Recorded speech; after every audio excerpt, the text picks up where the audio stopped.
up, y'all? It's your boy Carter TV and back with another story. This story is about 3 childhood friends who grew up. And when they grew up, shit was different. Alright, so you got Devon, you got Saquon, and you got Kenya. Now these 3 been friends since birth. They families, they moms has actually been in tune with each other. They were like, if you seen that show Girlfriends, it was just the 3 mothers. They was super close with each other. The dads were from different places, but you know, the mothers kept the kids in the same group. They went to school together, they play together, they fight together, they argue together. You know what I mean? So they got a bond. Their story starts also in high school. It takes a turn when it gets high school. It starts with Kenya. Kenya grew up with Saquon and Devon majority of her life, so she's mostly been a tomboy till she hits high school, where she's around more girls, and they're girly and they're feminine, so she ends up switching it up a little bit. Devon, he gets bullied at school. Saquon is the athlete. He was always defending him. And, you know, people thought they were gay, but they was like real close friends. Even Kenya even stood up for Devon at point in time. And what happened to Devon, I'm gonna start with Devon first. He got to high school. He thought he could chill with these guys who would motherfuckers who didn't give a fuck about school. So he thought he'd make friends with them and get in tune. Devon was more the geeky, smart math type of dude. He was smart with numbers and shit like that. You know what I'm saying? So he knew how to calculate and all that with numbers. Saquon was more the athlete. He was smart too, but he was more into basketball and football. Kenya, she was into fashion. She was also into sports. She played volleyball and softball. So when they got to high school, life took a different turn for each of them. You know, Kenya got involved with being more girly. Saquon got in tune with the guys who did sports, you know, hanging out, drinking with them, talking to girls, you know, going to sports games and shit like that. With Devon, he got in tune with the wrong set of guys. Now, you would have thought he would have been friends with the nerds, more of his crowd. But the dudes he was hanging with, they seen that he know how to get money. They knew he wasn't really familiar with high school yet, so they took that and they used that. And they bullied him. They bullied him making money. They bullied him to do schoolwork. What happens with Devon was his freshman year of high school, mid-year school year, his mid-year, like the middle of the school year, one of the guys was bullying somebody else in the bathroom. Devon walked in and saw him. He was like, what the fuck going on? And that day, Devon was having a bad day. Real bad day. And he was pissed. So he walked in the bathroom. The dude he was bullying, he switched his attention to Devon. Devon wasn't having it that day. He's like, I'm not in the mood fucking today. So the dude was like, what? He's like, I'm not in the mood today. Leave me the fuck alone. So the other guys was standing there. They was like, oh shit, boy, he grew balls today.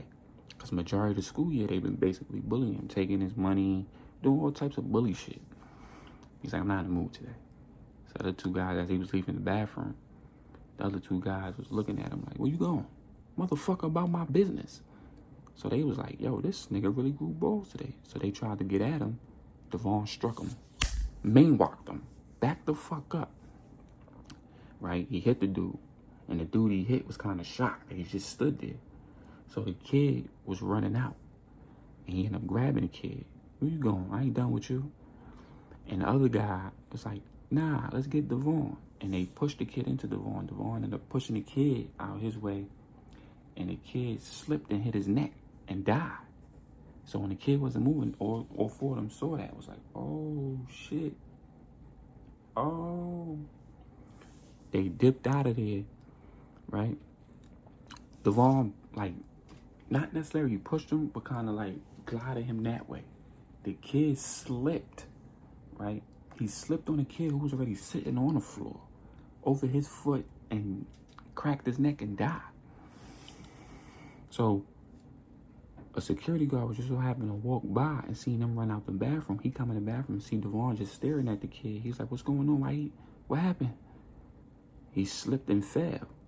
He ain't moving.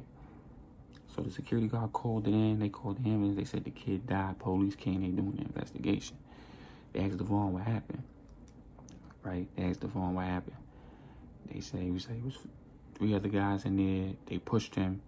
He slipped over 1 foot and he died. That's what he told the cops. They was like, why would they push him? They was bullying him. So Devon basically gave the names up. Brought the guys in. They was basically banging them guys for what happened. And also took Devon down for it too. And in the midst of that, the school backed up what Devon was saying because the guys was bullying. So all 4 of them went to jail for murder. Devon got off with just a year for it and probation, like 6 months, some shit like that. He got off for a year and 6 months. In that time frame, a year in jail, he became a whole new person. Jail was nothing like he thought it would be. Like, it's nothing in place he ain't seen. He heard motherfuckers getting raped, motherfuckers getting jumped, cut, all types of shit. And it hardened him up. When he came home, he became different. He was in tune with selling drugs. He was in tune with getting motherfuckers. And he wasn't taking motherfuckers shit. Jail taught him to harden up. He was also being abused at home by his father. You know what I'm saying? Before he went to jail, he was being abused at home by his father. Which, that particular day, he just wasn't going for it. You see what I'm saying? So that happened to him. He came home. He ended up going back to school to finish up. But he was going just for his GED. And when he came back to school, shit really changed. Kenya was on her girly shit. She was basically in tune with the girls. She was into hanging with the white girls who sniffed coke. She was doing coke and shit. And Saquon was into schoolwork and going to college. He was basically trying to get up out of there. So they 3 lives all switched up.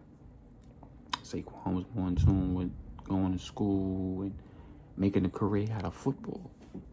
Devon came home and he was on some get money shit. See what I'm saying? And Kenya liked that about him. You get money, this and that and third. How you been? How was jail?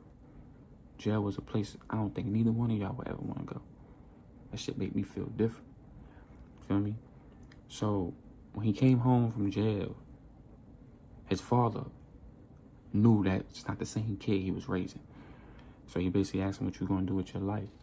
He said, I'm gonna finish school and get my GED, and then I'll figure out once that happens. But I'm not gonna be living here once I'm done with that. I gotta do my own thing, Pops. He was like, it's good that you're going back to school. Like, you know, it's cool and all that. Just make sure whatever you got going on, you stay on task. Yeah, I know. So he gave him that energy. And he noticed his mom was still being abused. He looked at his mother, was like, So he walked away from that situation. Saquon, on the other hand, he was dealing with a lot of women coming his way, a lot of, recruits from schools and shit like that.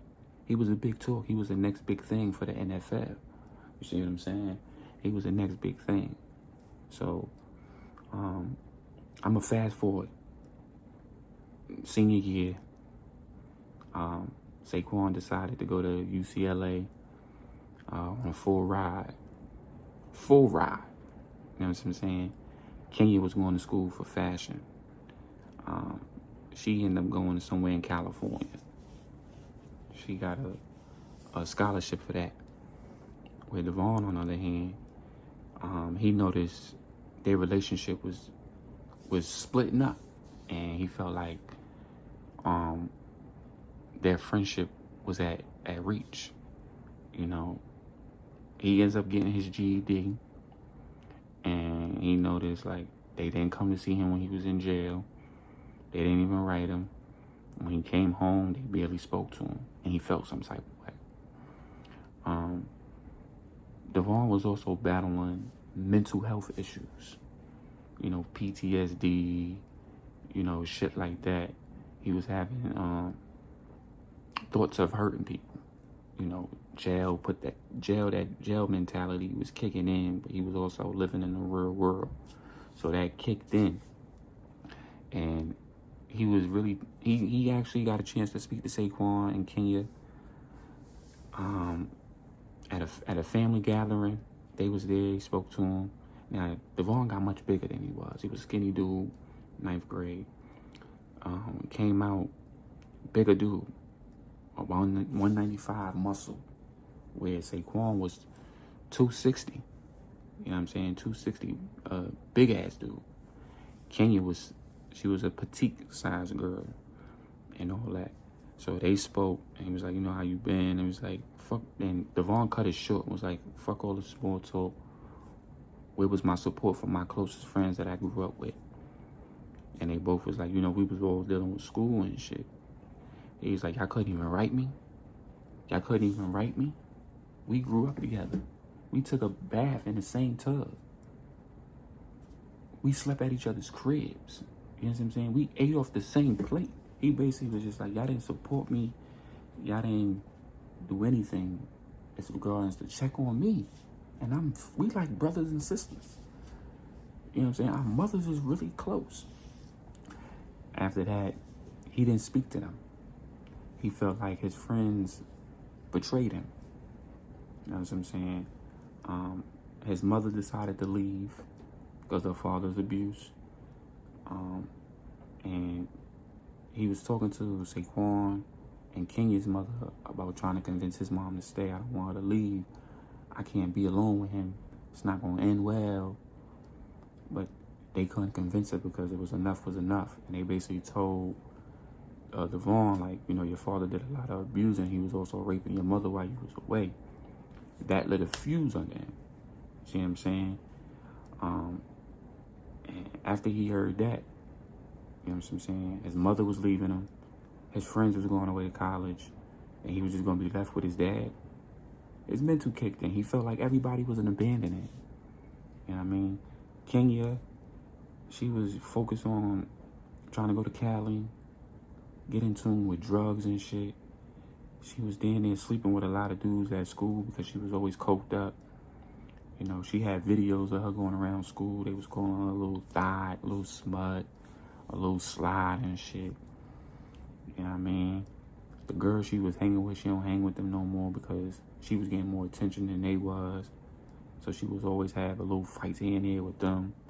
So she thought going to Cali to help with fashion and, get in tune with people in the fashion world. You know what I mean? She had her head on her shoulders.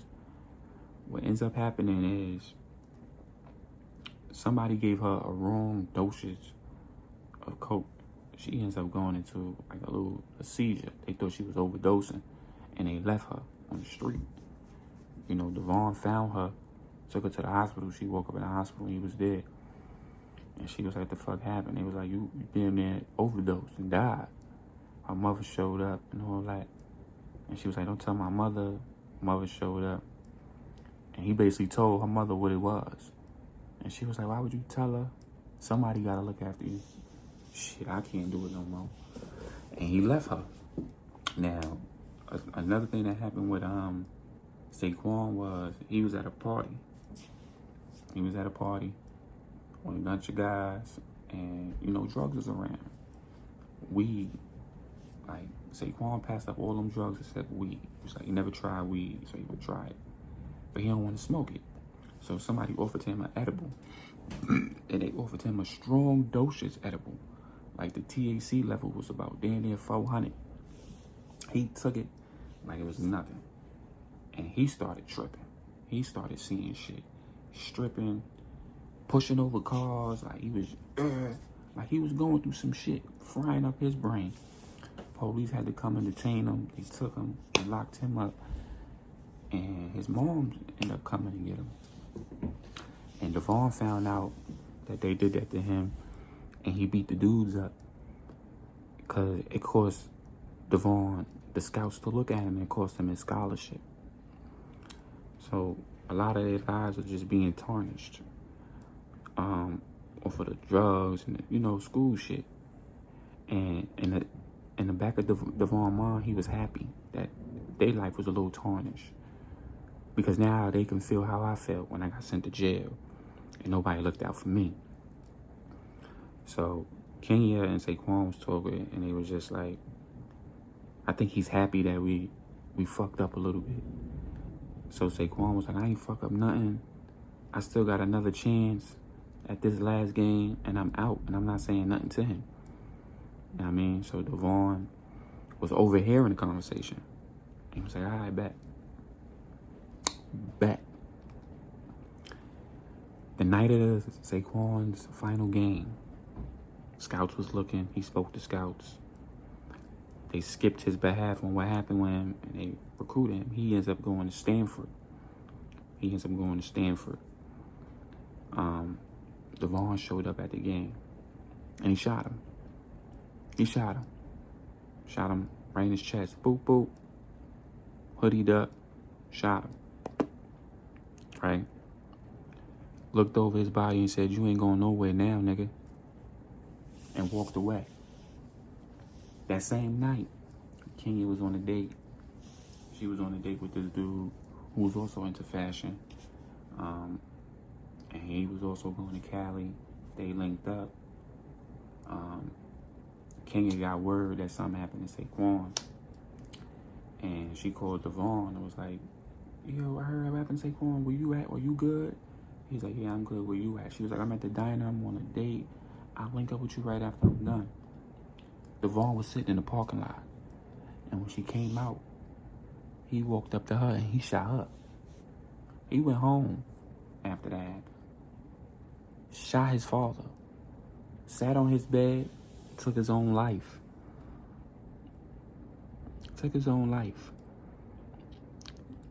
His mother ended up leaving. She disappeared. Killed himself and killed his friends. He left a note that said, my mental is fucked up. Everybody that I love left me.